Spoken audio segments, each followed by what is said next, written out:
Welcome back to Focus Today, and it's always a delight to have with us our good friend Bob Just, and we're Skyping him in live today from New York and to get his comments. Now, how we go from Michael Reagan to Bob Just, I'm not sure if that is a lateral move, a forward move, or a neutral move, but anyway.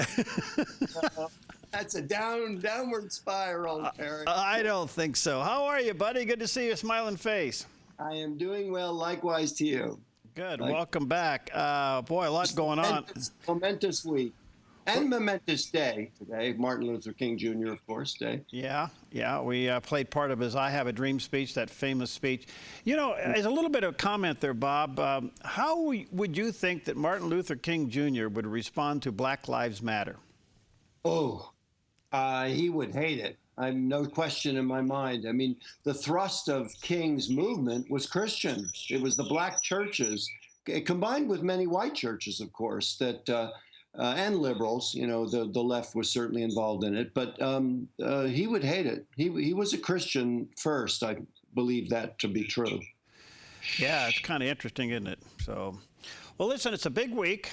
We have a lot going on. I don't know. I watched a documentary over the weekend about presidential transitions and how they have occurred since Washington right up until today.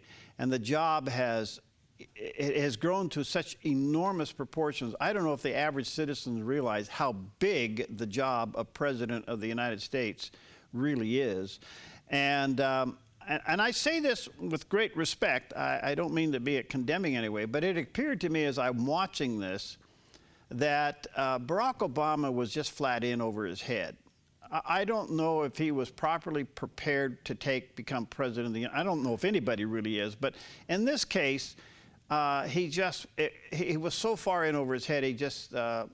It was remarkable how far in over his head he was. Your thoughts? Yeah, and very sad. And it's going to take, I heard one general on Fox this morning say that it's going to take many years to recover from the Obama administration, the mess he's made of the world. And sadly, you know, it's easy to say it's going to take a lot of years to correct that, but it's also going to take lives. That's the thing we have to remember. When we appoint an executive, a president, he or she is commander-in-chief. And if they make enough bad decisions that have to be cleaned up by a future president, cleaned up means, you know, American troops. It means American power.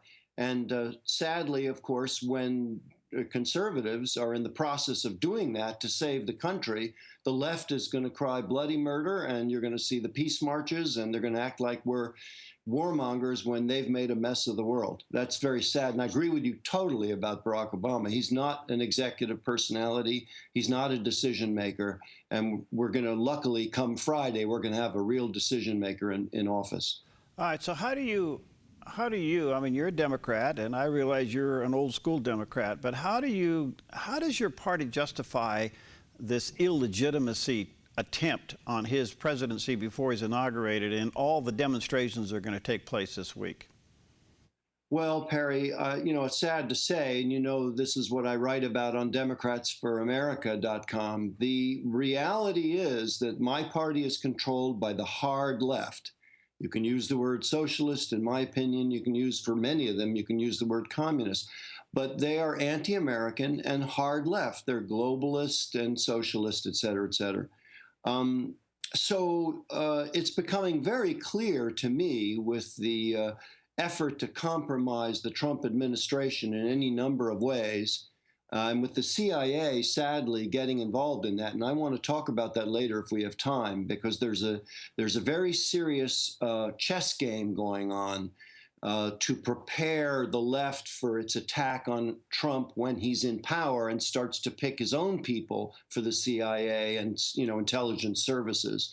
They will cry bloody murder. They will cry that he's politicizing the intelligence services, which is exactly what they've done. What he's going to be doing is trying to correct it, and they're positioning him on that now. And I can get more into that if you wish and if you have time. Ask you this, Bob. Do you think that the cry from the left, the pushback, the attempt now to illegitimize his presidency prior to his inauguration, Do you think it's really going to be heard and felt when 30 out of the 50 states went for Trump and the largest amount of counties, even more counties went for Trump than for Reagan? I mean, you got a whether you like Trump or not, you got a landslide coming into office here. And part of that landslide was a disdain for the fake news and the mainstream media that just flat got it wrong. So do you think America really cares what the left's trying to do? Uh, that's a great question, and it gets into something I wanted to get in today. You notice that President Obama ended his farewell address, which as has been pointed out in National Review, was more like a campaign rally. You notice that he ended it with a direct address to the youth, and their target. And by the way, this is common to socialist movements. The target is the youth, because if you capture the youth and then they get older and you capture the next generation of youth, you eventually take over the country. So their effort is to, what's going on now ultimately is an effort to capture the millennial generation, which, as Obama pointed out in his farewell address, and I mean with a purpose, he pointed it out, they will be the majority generation soon, and they will be fully adults soon. So, yeah, there's a battle going on for the heart and soul of this country, and they're in shock because there's a chance now for conservatives to show fence-sitting liberals, moderates, confused liberals, show people who don't really understand what's going on, what it's like to have good government that actually loves the people and honors the founding documents. Well, the transition of power in the United States is still one of the great mysteries of the world. How 1 second you can be president and the next second you're not, and you hand it off to somebody who may be totally opposite in ideology than you are. It's still one of the great mysteries of the world, don't you think? It really is, and we are right to be proud of it. And I am very glad that President Obama has been forthright in the transition. Not only in their actions with the Trump transition team, but also in his words. On the other hand, the reality is what the Democrats are doing, and I believe with full cooperation of Obama. Obama's going to head the party, for the next several years. They are undermining the country. It's appropriate for me to bring this up, Perry, since you just had great man Michael Reagan on. Ronald Reagan spoke powerfully toward the end of his administration about what he called the Iron Triangle. The Iron Triangle, and I wrote about this before the election when I used the phrase, the fantasy politics, just the idea that the whole culture, the title of the article was Obama versus My Democratic Party's Fantasy Politics, and that's on democratsforamerica.com. The idea behind it is that they've got the whole culture behind them, Perry, as you know, not just the media, not just the news media, the whole culture. We're seeing that now with all these silly Hollywood videos, which, remember, are not meant to impress people like you and me. They're meant to capture the youth. We all have to firmly hold that in our mind. The left is after the youth, and we need to have a counter movement to educate young people as to what this country is and the blessing of this country, which brings back to what your point was, that we transition power the way we do is one of the wonderful, exceptional realities of the great American system. It's really spectacular. Unfortunately, the left corrupts everything. The socialist left is anti-American and corrupts everything. And you will see, I know you know this, but for all of us to witness together, when Trump starts to appoint his people and look to the Department of Justice and the Inspector General role, the man who's in the Inspector General role was a Clinton appointee, and W. Bush left him in power in order to show that he was being, bipartisan. It was right after 9/11, and he was trying to get along. Close election, He's trying to get along, and he left this guy in power. So the guy who is the Inspector General, who just announced this investigation of the DOJ Comey email situation, by the way, leaving out the Clinton Attorney General Lynch meeting on the plane privately, leaving that out. The reason is that this man is a leftist, okay? Now, watch what happens. Watch how they position this. Think of the word positioning. They are positioning this. The reason why they're so eager to do all these things when there are only days left now and weeks for the last few weeks of an Obama administration is they are positioning Trump for an attack when he gets in power. So this is one good example. There are many. Let me take a quick.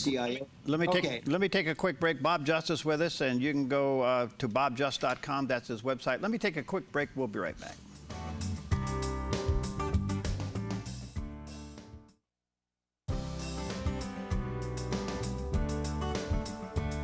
All right, welcome back, and delighted to have back with us our good friend Bob Just, and he's a political commentator. He writes for WorldNet Daily.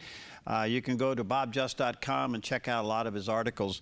All right, Bob, you bring up an interesting point, and that is that there seems to be a potential struggle going in with the Trump administration and how the Intelligence Department are going to be set up before he takes over office. And he's already indicated that he's pretty ticked off that when classified information can get leaked to the press before he gets it, certainly shows a problem. And I would say most people are applauding him for pointing this out. So can he trust this department that he's going to get, and how does he clean it up? No, he can't trust it. And the great Washington Times reporter Gertz wrote a book called I War. He was just interviewed by Rush yesterday, and the transcript is up on that site now.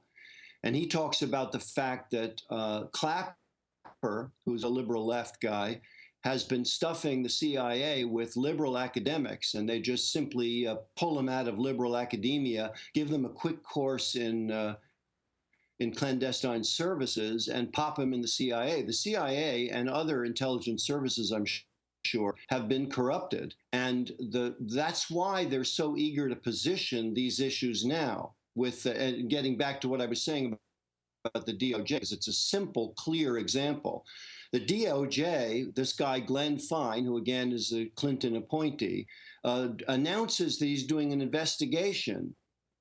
But it's not a thorough investigation. He's not investigating Attorney General Lynch meeting with Bill Clinton on a plane when the case was before her. Now listen to what will happen if, and by the way, Donald Trump, President-elect Trump, President Trump then will have absolute right to appoint his Inspector General to the Department of Justice. All the presidents, but the only exception is George W. Bush didn't do that in order to be nice to the left. Big mistake, okay? Trump, in my view, will replace Glenn Fine. And guess what the Democrats will do? They'll cry politicization of the DOJ, which is, of course, exactly what they're doing. But they're positioning Trump for that attack. And remember what I was saying about Ronald Reagan and the Iron Triangle. The Iron Triangle is the leftist Democrats, the leftist special interest groups, and the leftist media. That's the threesome, the Iron Triangle, all working together to create fake news. In other words, agenda-driven leftist positioning news. They are going to come full bore on Trump with the Department of Justice issue and with the one you just brought up now. That is the CIA and what Clapper's done. Perry, this is so devious, and I think I can describe it quickly. What they're doing with this, what Bob Woodward, the famous, Watergate reporter, called a garbage document. That's a quote on Fox News Sunday yesterday, a garbage document. And by the way, Newsweek hammered it as well. And look at what they did. They had this fake news document out there, which is Soviet Union, typical kind of, they call it compromat. And you spread false news in order to corrupt or defame a politician. You intentionally do that. Okay, so they have this document that no one's been able to prove is true. BuzzFeed prints it. Okay, not irresponsible is not the word, Perry. It's subversive is the word, okay? BuzzFeed prints it. CNN talks about it so people know about it because they can Google it and read it. And remember, it's a garbage document. Then, remember, we're going after the youth. Always remember, the target is the youth. Guess what Saturday Night Live does? Just last Saturday, 2 days ago. Saturday Night Live does a whole bunch of jokes referring to this garbage document, fake news. Now, here's how the left made it news. Clapper, who's the director of intelligence, okay, Clapper has the CIA, has the investigative intelligence services do a two-page summary report to the president-elect of the United States. He didn't have to do that. Any lower level person could have handed Trump people the document and it would have been off the record. Clapper, by making it official, even though knowing it was a false document, he makes it official. Once he made it official, once he reported to the President of the United States, Barack Obama, and the President-elect Donald Trump, once he reported it, that two-page summary, it became news. Now, guess what? How do they find out? How does the news media find out that Clapper has made an official report about this garbage document, this made-up document about some slimy event of Trump and supposedly that Trump was compromised? How does the media find out about that? If Clapper is doing a report directly to the president and directly to the president-elect, how does the news media find out about it? Because it was leaked. Now, whether Barack Obama leaked it through his Democrat agencies, or whether Clapper leaked it, which amounts to the same thing because he's a Democrat appointee. You see what they're doing? They're sliming Donald Trump. Now, guess what happens? When Trump comes in office, he's a fighter, and he's appointed great people to head intelligence service, etc. When he comes into office, the right thing to do, the thing that Reagan did, the right thing to do will be to drain the swamp in the intelligence services. And guess what the left will accuse him of? They'll accuse him of a cover-up. And you're going to hear that word. You're going to say, oh, yeah, now he's politicizing the CIA. He's politicizing all these agencies with his people in order to cover up these investigations that have been announced. They are positioning Trump for that attack. And thankfully, Trump is strong enough to hit back. Yeah, he is. Looks like he's strong enough to hit. But let me ask you this, because we're going to run out of time. Following what you said, all makes total sense. Injected into there is Rudy Giuliani. Do you think he could become the next Inspector General? Ooh, I think that's brilliant. I think he could. What he's doing in the private sector is dealing with cyber war. That's why the Bill Gertz book that's out now, I War, is significant. Yes, I think that would be a brilliant choice. I'd love to see it. But one way or the other, we have to fight back. Yeah, the only reason I say that is he's commenting on some of the things you just mentioned. So I realize he's now going to help the president-elect with cyber war. But at the same time, Inspector General. All right, let me ask you this. Does Comey survive? Ooh, that's a good question. Once you have a corrupt government, meaning a government that politicizes its decisions, doesn't do what's right based on logic and truth, but does it based on ideology and partisan power, once an agency is corrupt, it's very difficult. It becomes very murky to find out, did Comey do wrong? Did he try to get the truth out to the American people? It's really a sticky wicket. I think he's probably going to go because the left will simply use him as an attack point. But I don't know. If he's fired, the left will. Either way, the left is going to attack. Anyway, the answer is I think he will go. Yeah. Well, I go back to the other question. If Trump makes changes quickly as he comes in within the first couple of weeks that he's in office, where he replaces the Inspector General or whatever, if he does all of this quickly, the left is going to scream and holler, but the left has no credibility going into this first 100 days, neither does the mainline press. So I think Trump can get away with it. I think you're right, and I think what he's going to do is do it so fast. So many things are going to happen. There's only so much media time to cover all the outrages. I mean, we have to remember, the left is also going to be in the streets. There's a major demonstration going on right the day after the inauguration. They're going to be. In fact, I'm hoping to go. I don't know if I'll witness any of the demonstrations, but there are going to be demonstrations. The left is doing everything it can, as you know, and as you've been talking about, to undermine the credibility of Trump, because it's their only way to try to diminish his power.